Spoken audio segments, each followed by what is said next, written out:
Copyright University of Auckland, all rights reserved. The content and delivery of lectures in this course are protected by copyright. Material belonging to others may have been used in these lectures and copied by and solely for the educational purposes of the university under license. You may record the lectures for the purposes of private study or research, but you may not sell, alter, or further reproduce or distribute any part of these lectures to any other person. Failure to comply with the terms of this warning may expose you to legal action for copyright infringement by the copyright owner and/or disciplinary action by the university.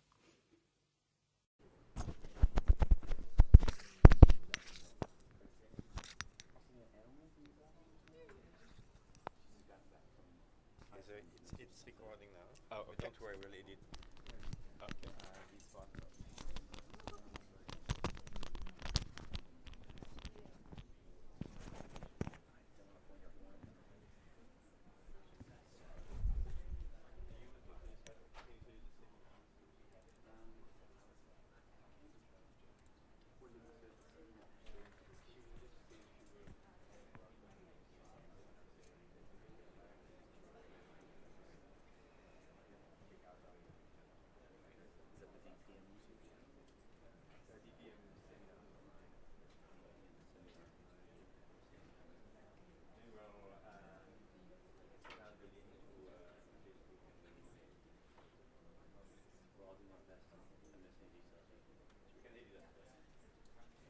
I was asked to introduce you, which I'm Okay, happy Doug. to do. Yeah. So I'll just mention that you're part of the Interact team at Perfect. the moment. You're at DCU.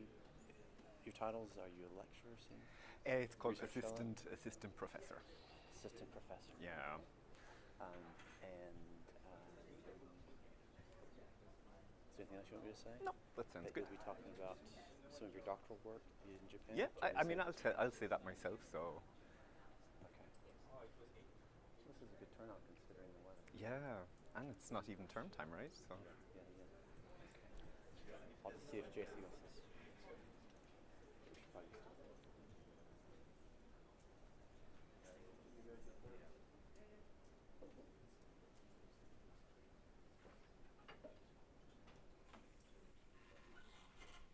Is there a camera that I should use? No, just need the slide and the. Okay, kia ora koutou, hello, and welcome to the DPM seminar series. My name is Jay Marlowe. I'm in the School of Counseling, Human Services, Social Work over on the Epsom campus. And it's my pleasure to welcome Dr. Pat Cadwell to present some of his work that he did on his doctoral thesis in Japan.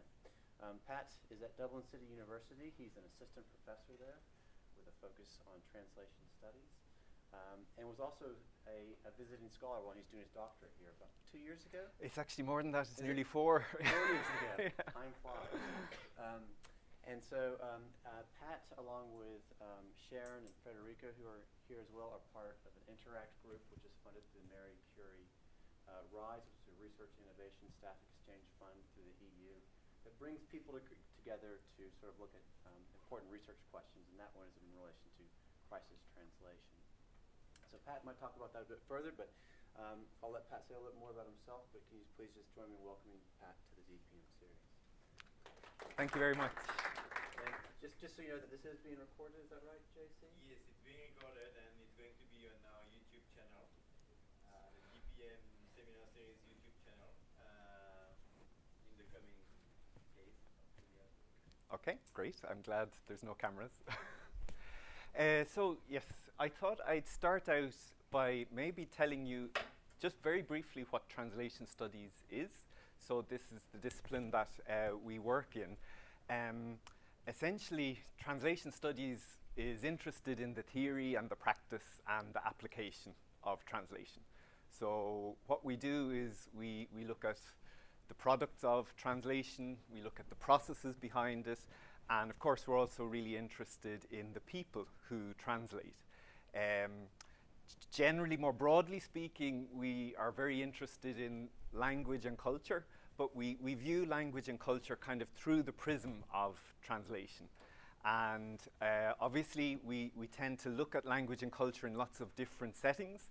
And the setting that I'm particularly interested in and that we're interested in this project is the setting of a disaster. So that's kind of why we're here. And as Jay said, the project that we're working on, which I'll tell you a little bit more about later on, is essentially involved in crisis translation. This is the kind of the plan that I have for what I'll talk about today. I thought I'd begin by telling you a little bit about what research work is currently going on in our discipline in regards to disasters. And as Jay said, I'd like to use the case study that I did of the 2011 Great East Japan earthquake to kind of drill down a little bit deeper into the role of language and culture and translation when a disaster happens.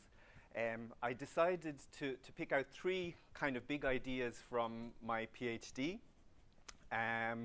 The first idea I thought I'd talk about is how language and culture can be seen as a layer of vulnerability, but also that it can be seen as a capacity from what I found in my case study.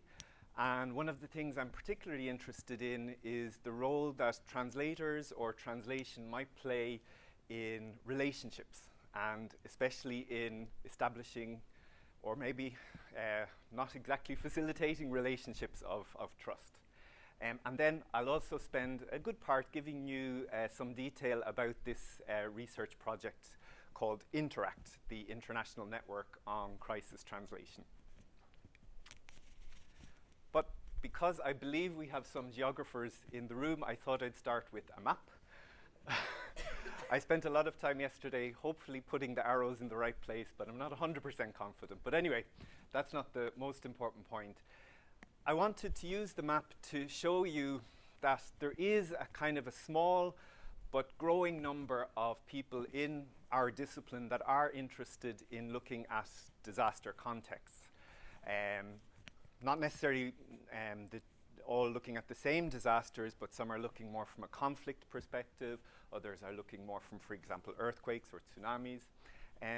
What you can see here is that, for example, here we have a kind of a cluster of researchers who are interested in particular in earthquake-related disasters in Turkey. The kind of the perspective that they take is maybe training translators and interpreters in emergency response, so kind of expanding the role of the translator in some regard. And then maybe here and here you can see that some researchers, a lot of them based out of Geneva, are looking at various conflicts. So conflicts in maybe Syria or Iraq and Somalia, and in particular the influence that the migrations of people to refugee camps have in Jordan and Kenya from these conflicts. And their interest is looking at how training in translation and interpreting can be used as a kind of a resource of empowerment and education in these refugee camps. Then this context here of Japan is the one that I know most about. So obviously Japan is a disaster-prone country. And one of the things that this kind of cluster of researchers here are interested in is in particular the relationship between translation and ICT, so information and communication technologies, and also just in technology more broadly. So there are certain very specialized translation technologies that are available. For example, this automated translation like machine translation. You might be familiar with, Google Translate. Those kind of ideas are the sort of things that we're looking at.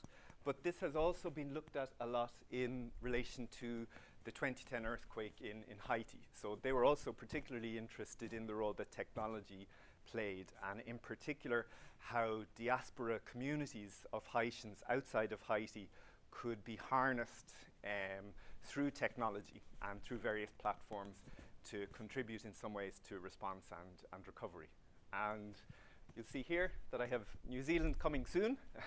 This is essentially some of the work that we're doing while we're here. In translation studies, hello, not at all. We've decided to take a look at policy in particular. So disaster-related policy in terms of translation. Is it recognized? Is it not recognized? Should it be there? Should it not be there? And we're also interested in looking at training.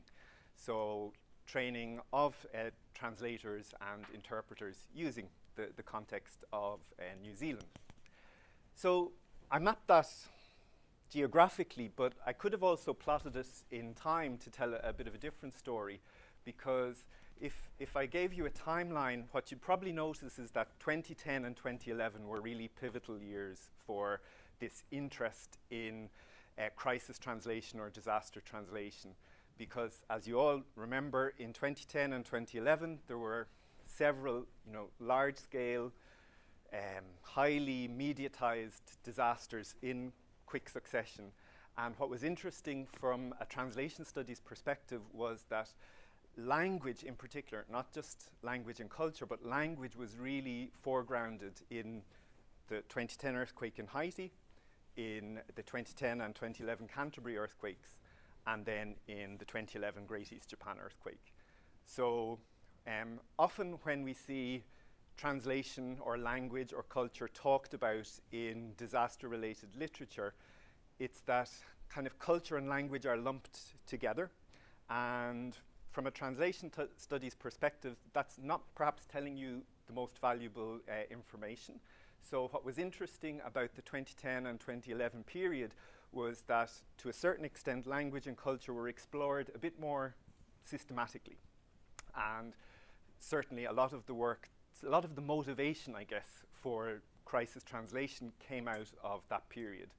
So in Haiti, for example, the big language issue was that the majority of the responders who were responding to the disaster didn't speak Haitian Creole or French, which were the official languages of that setting. And so, as I said, technology was used to kind of harness these diaspora communities outside of Haiti to work to kind of gather the Haitians' voices on the ground through technology, translate it into modes and into formats that the responders could use. So that was kind of the big language issue there. And a lot of work was done, for example, on developing technologies for Haitian Creole.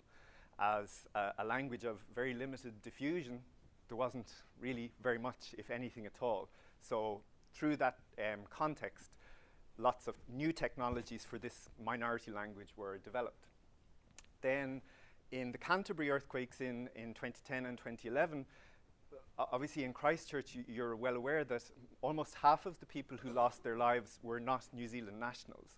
And the kind of language issue that appeared from that context was that there weren't really enough linguistic resources to support the families of the people who lost their lives. So many Japanese people lost their lives in Christchurch, and there weren't enough qualified interpreters or people with Japanese language skills to support the families in dealing with the very practical issues, but also the emotional issues of losing loved ones in a different country. And then in Japan, the language issues, I know this context quite well, so I would say there's quite a lot, but the one that really stood out was the complexity of the language and the communication. If you remember, Japan wasn't just an earthquake, it was this tsunami that led to the nuclear disaster. So it was a highly complex disaster. And for that reason, there was, it was a disaster because of the nuclear aspect that crossed borders. So there was a lot of highly technical, highly complex communication going on across borders in that disaster.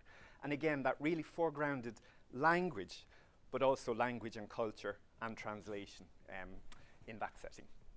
So another kind of way of looking at what's being done in translation studies, instead of looking at it geographically or looking at it over time, is just to talk about what some of the big themes are in the research that's being done at the moment. Obviously, the big one is to look at language and culture as a barrier. So seeing it very much in terms of vulnerability and need, and I don't deny that that's absolutely necessary, and work needs to be done on overcoming these walls and these barriers. But what we would also argue in translation studies is that there are a lot of other interesting questions that need to be answered and that we feel we have some knowledge about that could help in disaster prevention and management. So we would know quite a lot about the profiles and roles of translators and interpreters and how this can be applied to disaster settings. One of the big issues we have is the very kind of problematic classification between volunteer and professional. So we do a lot of work in our discipline thinking about what makes a volunteer, what makes a professional, and in a disaster setting, sometimes that's maybe magnified or sometimes that's confused. So we're definitely interested in looking at that kind of issue of classifying people and supporting their needs. More generally, in terms of support, we're also interested in looking at training people.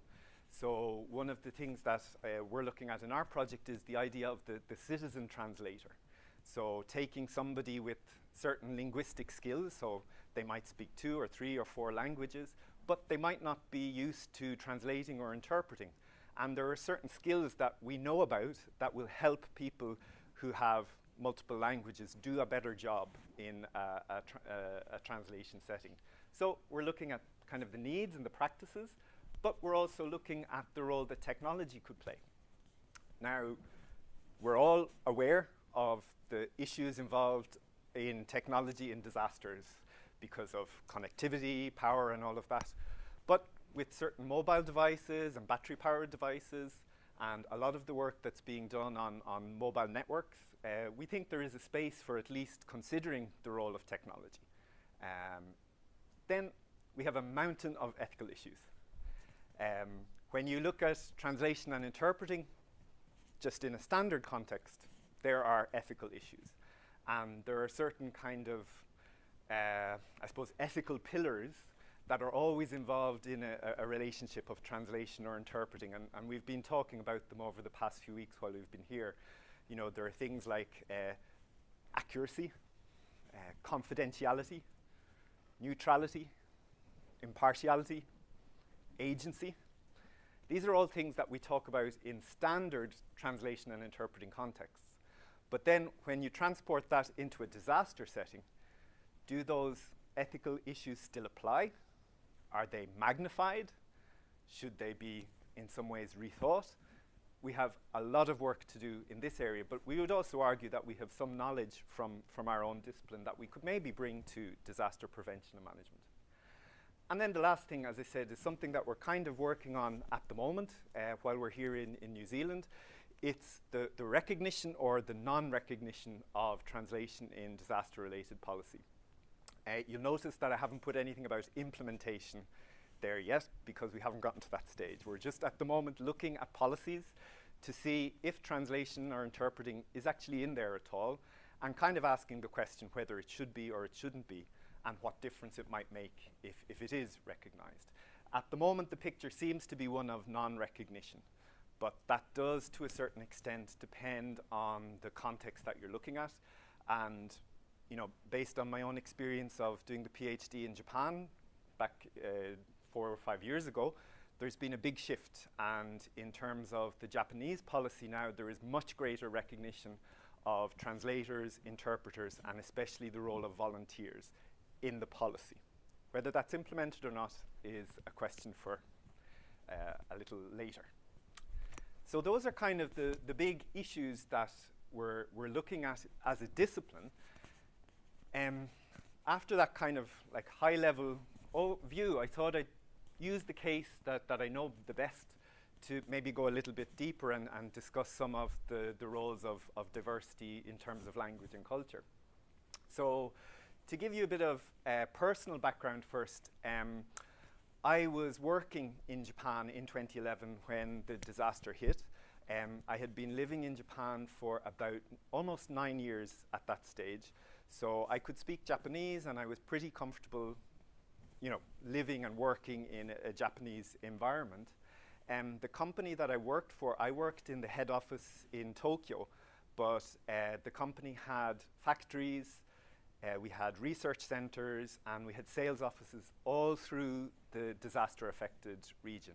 So just personally, in terms of my life experience, it was a big event. And in terms of the company that I worked for, it was a huge event. So because I could speak some Japanese and I kind of was comfortable in the Japanese culture, I became interested in whether or not other foreign residents had similar experiences or different experiences. So I started asking questions like kind of, well, I knew how I communicated, or I knew what role kind of translating or interpreting played for me, but what about other people who were not Japanese who were there at the time? And that's where the idea for my PhD came about. And I had three fairly basic research questions. I wanted to know how foreign nationals communicated, how they gathered information. So I wanted to know if translation and interpreting formed any part of that communication. And then the third question was really kind of the so what. Like I wanted to show, was there any value to considering translation and interpreting from the perspective of foreign people living in the disaster.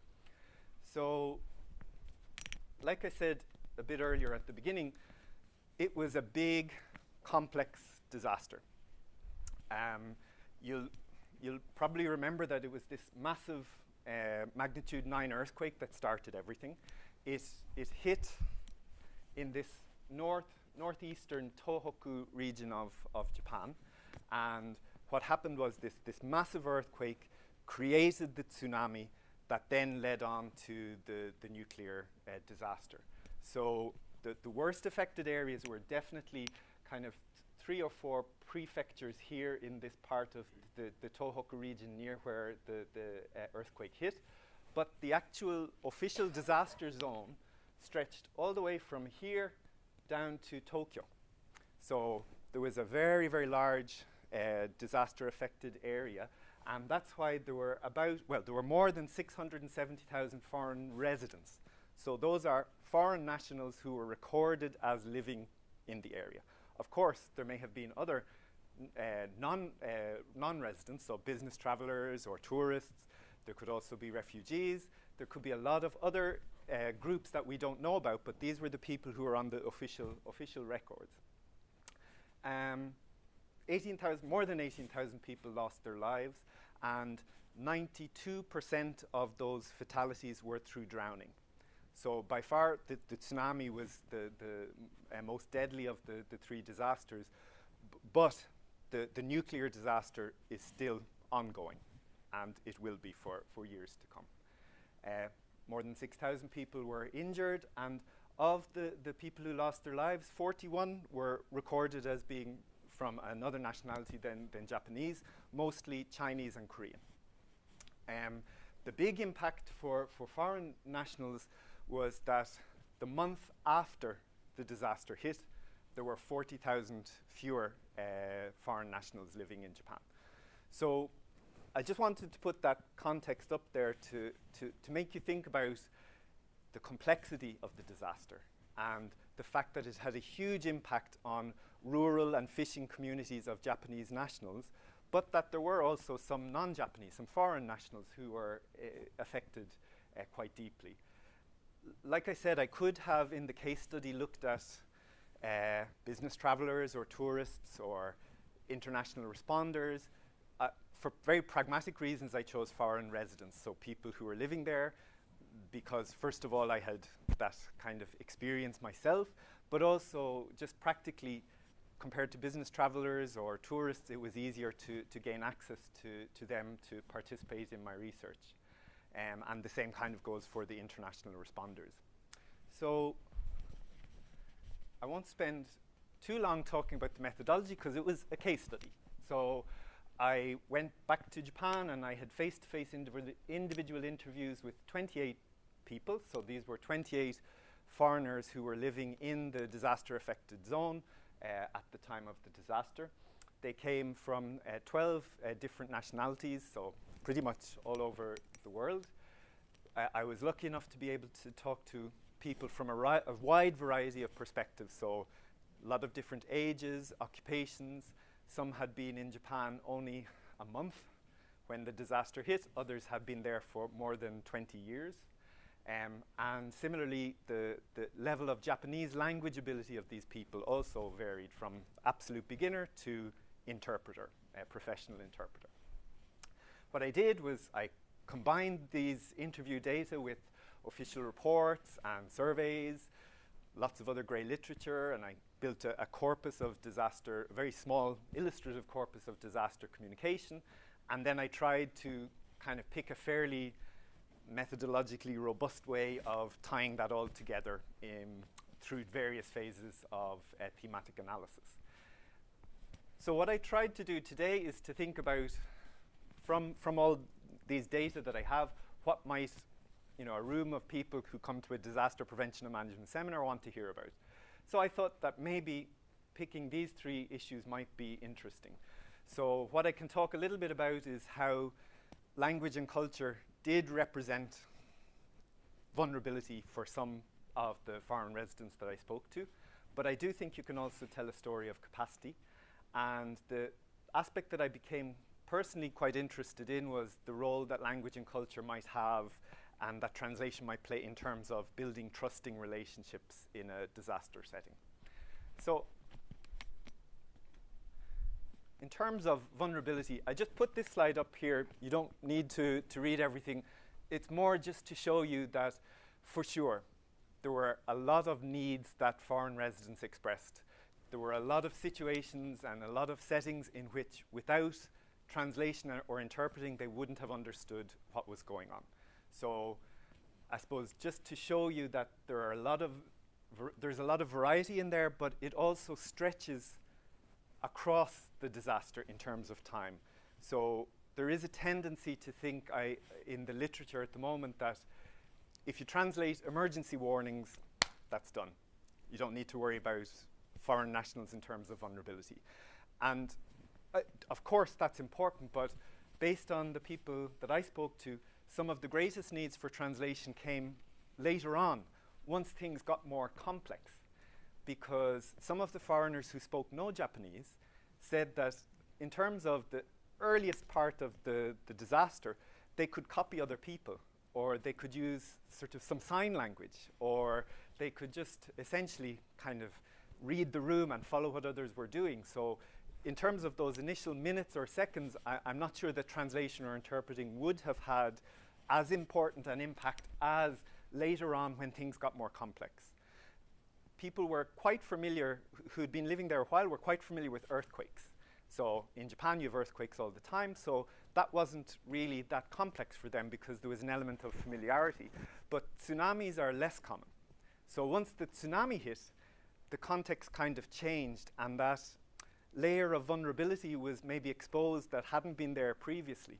And similarly, when the nuclear disaster hit, even those people who felt pretty confident in terms of language and culture with regards to an earthquake or a tsunami, suddenly they were outside their comfort zone too, because it was talking about very complex radioactive materials and so on. So I suppose what I wanted to do by showing you this is that I would hate for people to go away today thinking that my argument is foreigners are vulnerable in a disaster in terms of language and culture. They are, but I would argue that it's highly contextual. And the things that seem to kind of trigger vulnerability or kind of unpeel that layer of vulnerability were things like the phase of the disaster and the complexity of the information that was involved. So these people, like I said, who were working as professional interpreters and had lived in Japan for 20 years, they absolutely would not have considered themselves vulnerable at the start. But perhaps after a month or so, when the radioactive disaster was really getting very, very complicated, even they may have considered themselves more vulnerable. So I suppose my argument would just be, think of the contextuality and the layers of vulnerability for foreign nationals. And maybe in terms of our research agenda, I think it would be a mistake to focus everything, all our efforts at one phase. We need to maybe look at the contribution that translation or interpreting could make at various points. And especially maybe when things get into the sort of recovery period, I think translation or interpreting can make a big impact there. And perhaps also in terms of reduction and readiness. I could see translation in particular making some sort of contribution there. And perhaps it's in the response stage that interpreting could really help. But we've been talking about this, and it's very difficult to differentiate clearly the difference between the kind of the written word and the spoken word in terms of translation and interpreting in a disaster. It gets a lot fuzzier. So, like I said, there was also a story of kind of capacity in terms of the case study that I did. The people that I spoke to, they contributed, and they wanted to contribute to the response to the disaster. Not all of them were able to contribute a lot, but there was a desire there. So one of the things that was kind of clear to me was that there were essentially two big groups of people. There were these kind of friends, acquaintances, colleagues on the ground helping each other. So typically the pattern was that the more established foreign residents were helping those who were less established. So the people who had been there a bit longer were a real resource for the people who hadn't been there so long and were maybe more vulnerable. But also what was interesting was the foreign nationals were also helping their Japanese networks, especially in terms of the nuclear disaster, because there was certain information that was being released outside of Japan that wasn't being released inside of Japan, and they were mediating that information for their Japanese friends, acquaintances, colleagues. The other thing that was interesting about Japan was they really started to try to use local government as a kind of a coordinating post for these volunteer efforts. Because the disaster was long running, they had time to kind of work on this, and at the early stages there were only a few little pockets where the local governments were able to kind of coordinate and kind of harness this volunteer contribution from foreign residents. But in certain areas it became quite developed, and so local government also played a pretty important role. And one of the things, as I said, that I've noticed since the PhD is that some of those initial kind of models that were developed in 2011 are being kind of copied in other localities in different parts of Japan now, in terms of what's on the policy, the written policy. The other thing I wanted to talk about here was the term that we're really struggling with, community. We've been talking a lot about community since we've been here in New Zealand these last few weeks. From my case study, what was interesting to me was that the people I spoke to didn't talk about community along national or ethnic lines. They talked about community in terms of, following the disaster, bonds between me and the Japanese people around me, or me and other foreigners, grew. So in terms of the case study that I did, which is very small and not generalizable data, what I was interested in was community came to be defined more geographically and based on the people who were kind of going through things with you.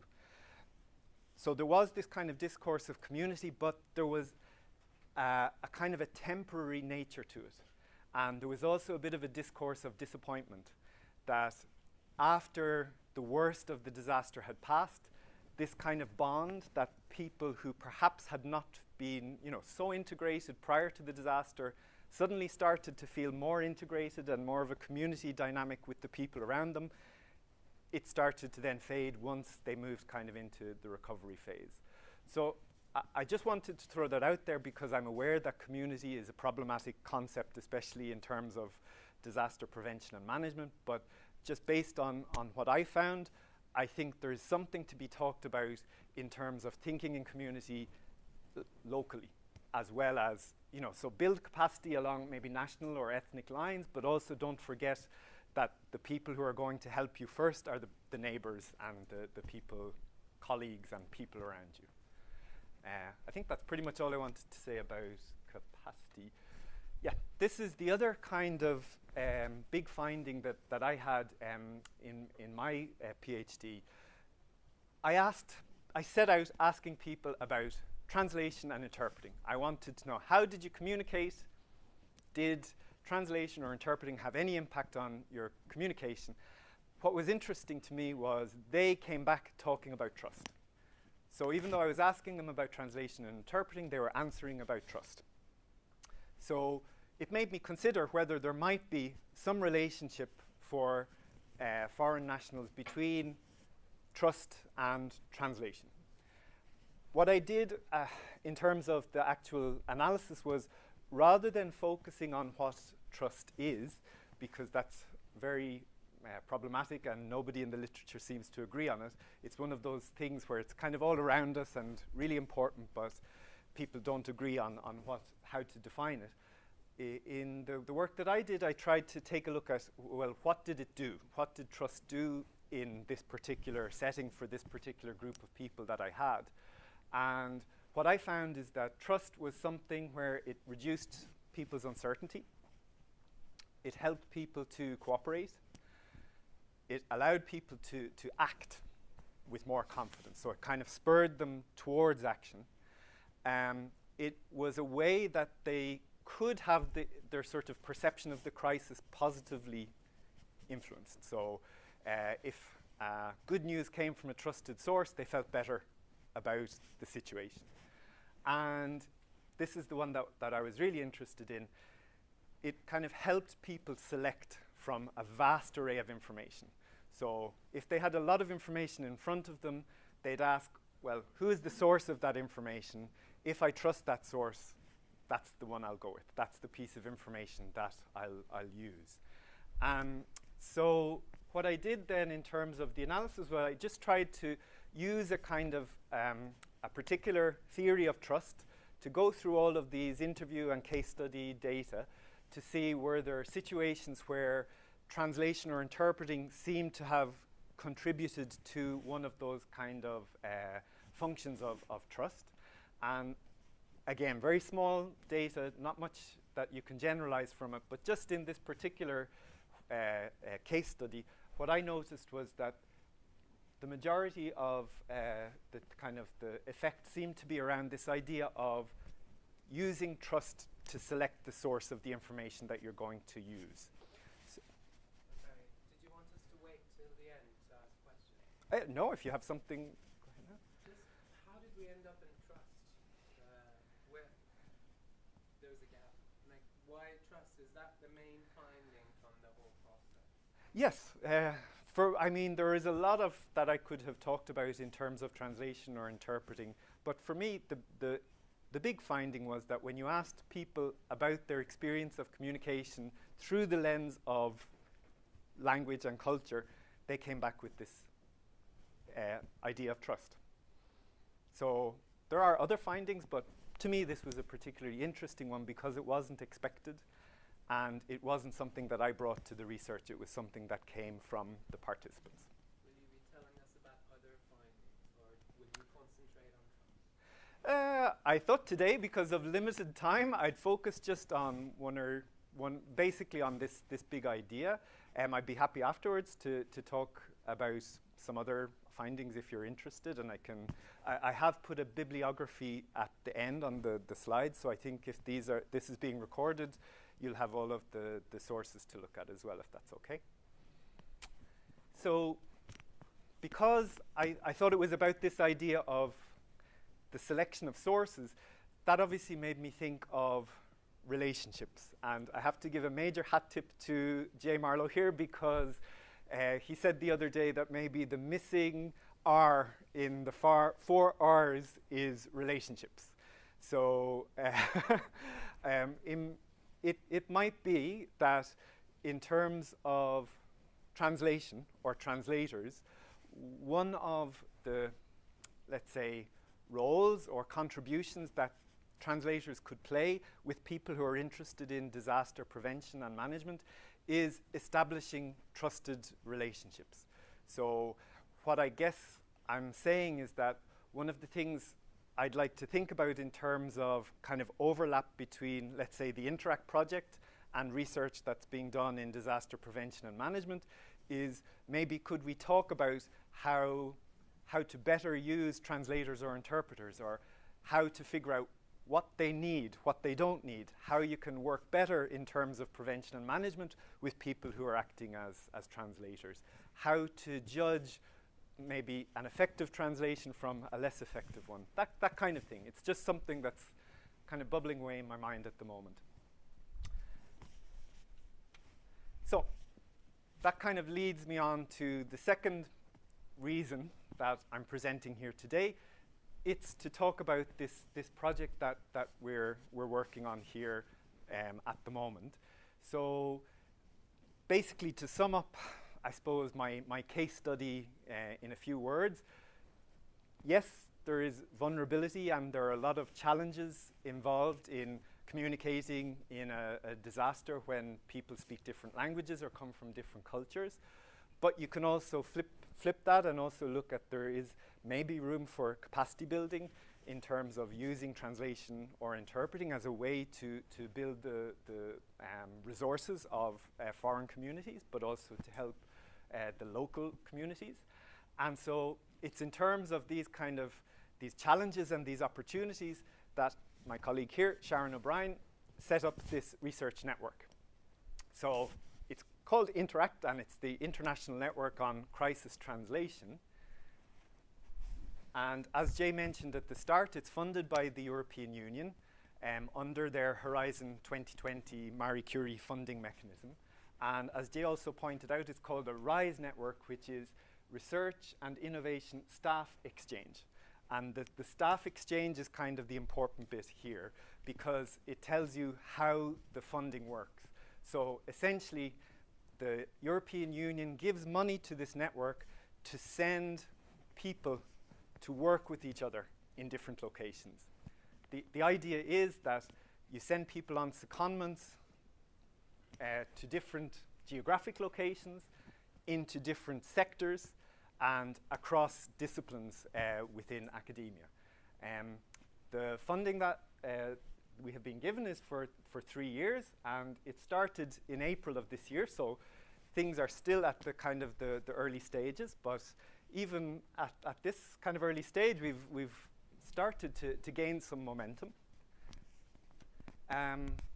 One of the big things for the RISE networks is that it should be across national borders. So you can see here that the consortium is made up on the academic side of Dublin City University, which is in Ireland, and UCL, which is in the UK, here in Auckland, and then we also have Arizona State University in the United States as an academic partner. What you can also see by looking here at the consortium is that within these partners, it's not just a translation studies network. The idea of the RISE scheme is that it should be, as I said, across disciplines. So in DCU, we have our language and translation here, but also computing and nursing. And then in Auckland, obviously, we have Jay in counselling, human services, and social work. We also have Minako O'Hagan in cultures, languages, and linguistics.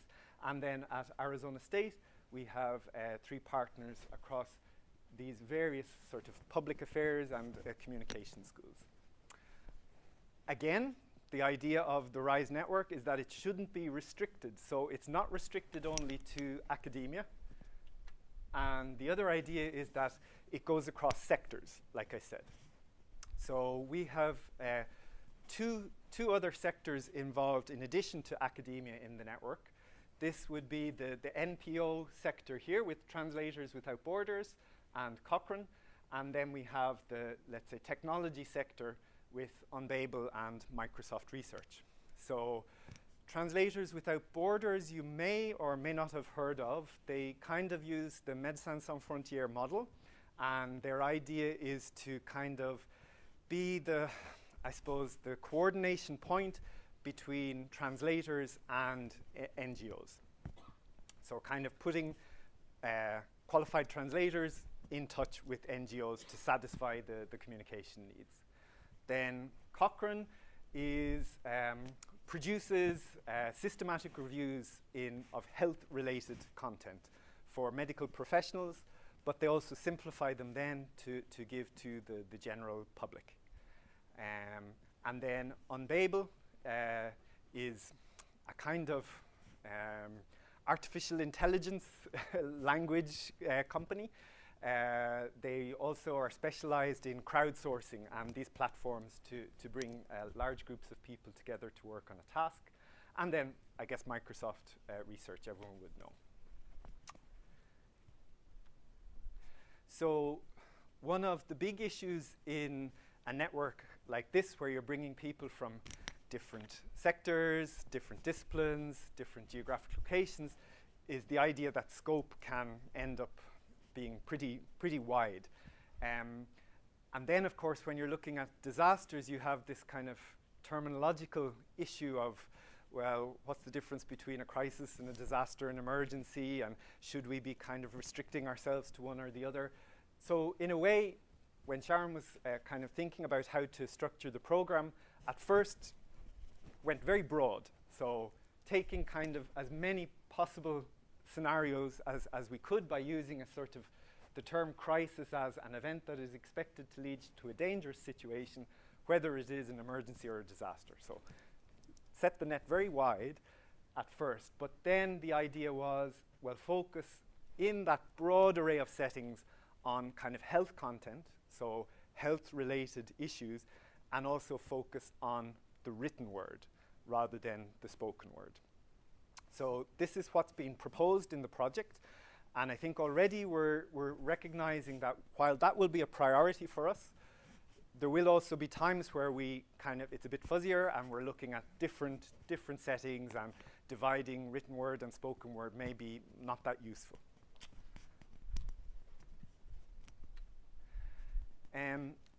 Essentially, like with any research network, the purpose is to contribute to knowledge, of course. But also, one of the things that's proposed is to contribute to policy in this area of crisis translation, to develop expertise and skills, to develop training and training tools, and to examine the role of technology in crisis translation. So those are kind of the big aims, as I said, in relation to health-related information before and during a crisis. There is also this idea that by bringing people together across the world in different disciplines with different backgrounds, that you're kind of enhancing everyone's skills. And actually the reason that they have this sort of staff exchange model is because there is an obligation that it develops each individual's basic set of skills, and to some extent enhances the career development of those individuals. And then obviously we're looking at, yes, before and during a crisis, but we recognize that we do also need to be looking at the other R's, so thinking about reduction and thinking about readiness. So in terms of the big objectives, that's what we're hoping to do in the next 3 years. It has just started, so in terms of achieving those objectives, I think there's going to be, some room for maneuver. But what I can promise you is that whatever we do end up talking about, we will be talking about translation. And we'll be doing that with these perspectives from lots and lots of different areas, which I think is really interesting. So we'll be getting rich variety of viewpoints on this kind of phenomenon or concept that we're very interested in, from social sciences, from computer sciences, from humanities. And we'll also then be bringing in these non-academic partners, in particular with this kind of slant towards maybe technology and its contribution to the non-governmental sector. And the other thing which I think we have an obligation to do is to disseminate the results of our research widely, and not only in the sort of the traditional academic venues or the traditional academic ways. So we'll be trying to, again, this is still work in progress, but we'll be trying to use social media, use kind of town hall style meetings or workshops, and other ways of getting the knowledge that we produce in this network out there. I think I'm nearly there. Ah, yes, I did want to say this. So again, Sharon did a massive amount of work trying to structure the project and figure out a way of, structuring the tasks so that we would have a better chance of achieving these, very big objectives that have been set in the project. And to do this, she came up with a series of work packages. And the reason I put them up here is because I think in kind of quite an impactful way, it shows you what we're interested in this project. So by looking just at work package 2, you can see we're interested in policy, and we're going to do our best to make some sort of impact on policy in terms of disaster settings. We're also interested in looking at whether translation or interpreting is always the best solution. It could be that rather than mediating or changing the language, that just simplifying the source language, simplifying, you know, for example, in my case, Japanese, might be a more effective way to help people. So we are aware that this wonderful thing called translation that we love may not always be the best solution. So we're looking into simplifying source languages in a disaster setting, especially in this health content area. Colleagues are going to be looking at crisis machine translation. So I mentioned that automated translation, like, for example, Google Translate. And that's some expertise that Microsoft or, for example, the various academic partners can bring. And yeah, a kind of a model for that would have been, like I said, the Haiti earthquake, where in a very short space of time, they developed an automated translation system for Haitian Creole. So we're going to be looking at that kind of question. Another big aspect is training citizen translators. So this comes back to that idea that I mentioned about classifying people between volunteer and professional and how kind of fuzzy and complicated that is. Well, we've taken this concept of, you know, citizen scientist or citizen journalist and maybe transferred it to a translation setting. So we're going to be looking at maybe speedy ways to give people who have some linguistic ability the sort of knowledge they need to do a better job of translating or interpreting. So it's not starting from zero teaching somebody a language. It's teaching somebody who already has linguistic ability how they can do better in a short space of time at translating or interpreting. Like I said, ethics, we have a huge number of ethical issues across the board. One of the members of our network is an ethicist, and he's kind of our ethical advisor. And ethics actually really feeds into all of the work packages. So we're aware that all of these decisions that we make in a disaster setting have ethical impacts. So we're trying our best to keep the ethical focus fairly strong in the project. I think that's nearly all I wanted to say. Yes, I did put up this bibliography, which you're more than welcome to have a look at. And yeah, that's it. Thank you very much for your attention.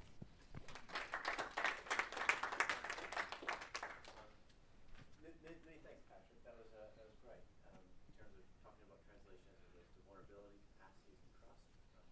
Also, for saying the context within a number of global events that have occurred. And we're talking about the Interact project. You helped me to understand it. Okay. As well. And so, really, I mean, this is a chance for anyone to respond to Pat's presentation. If there's any questions that they might want to have. In the Haitian earthquake that they used the computer, whatever, are you going to be using that explicitly in your project, or are you going to have people involved with that, or is it just sort of like it's been done before, so it's leading the way? No, well, one thing that I can say is that particular solution that they came up with in the Haitian disaster is one way of looking at a kind of an automated solution. So we're going to be examining kind of if that's the way to go as a future model. In particular, at our university, at Dublin City University, we have some people who are really world-renowned experts in machine translation. So they're currently in Lisbon, working with the partner on Babel on how to come up with maybe some solutions that might be more effective, but based yet to a certain extent on what happened in Haiti. I've heard that there's an app, either Dublin University or your university, that is for disaster management. It's just an app on your computer that you can just translate keywords that help with disaster management. That's certainly one of the things that you'll notice is that underlying many of these like app or software solutions is this kind of idea of quick changing or transfer into a different language. And the technology that underlies that is machine translation. So these apps are based on the kind of the technologies. I'm not sure that that actual app, though, is developed by our university. It could be that the technology behind it is. But the application of that, if you have a certain amount of technical knowledge, you can take these systems and apply them to lots of different types of software. But one of the things we need to look at is whether, for example, in terms of the ethics that I talked about, is a solution like that the correct solution? Because remember I said we have some kind of standard pillars of like accuracy or confidentiality or impartiality. So, for example, in terms of accuracy, we'd want to know whether when you actually press that button into another language, is the result that you're getting accurate? Or would it actually be telling you something that might not be that useful or that might be incorrect? Similarly then, in terms of confidentiality, the whole machine translation area, you need to get lots and lots of digital resources. So you need to have lots of digitized texts in order to be able to create these quick solutions where you just press a button. There's a lot of ethical questions about that data. How do you get it? How do you make sure that you're allowed to use it? How do you protect the identities of the people who created that data? So the machine translation solutions that we're going to be looking at are, of course, technical and technological solutions, but we can't separate them from the other issues like the ethics issues or the kind of difference between, is a machine better than a human in this particular setting?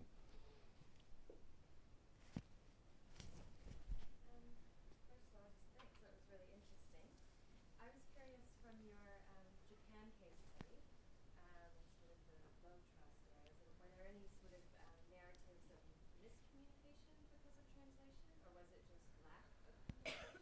Oh, absolutely. One of the big findings was a lack of just sufficient resources, but also there were huge issues of miscommunication. In fact, kind of linked to the previous questioner's statement, that some people did try to deploy technical solutions like a machine translation engine for very complicated data.